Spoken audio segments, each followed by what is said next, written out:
So, sino si Muking? Kasi may sinabi ka dito, si a certain Muking contacted you. Yeah, it's a stop po ni Sir Bongo during that time. Staff to ni Senator Bongo? Yes po. Anong pangalan niya? Actually, I forgot, Mr. Chair, but she's known with that name, Muking. Yeah, and here, ano, no, may... Espino.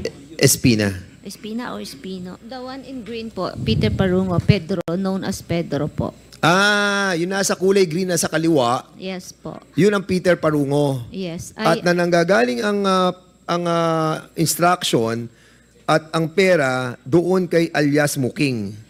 Mr. Chair, that is how Pedro described it to me when one time I was at CIDG and parang nagkaambot ng ulo, sir.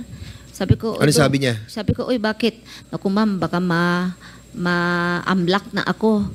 Kasi every week, malalaking amount of pumapasok. Saan? Sa bangko, ma'am. Metrobank, ganyan. Balak na nga mag-open pa nga na ibang bank. That's where I learned na siya pala ang pinupuntahan ng pera. So, sinabi niya na si Yusek Muking Espina o sabi Espino siya, sabi niya. ang naglalagay ng Muking, pera. kasi po, yun ang instruction sa kanya.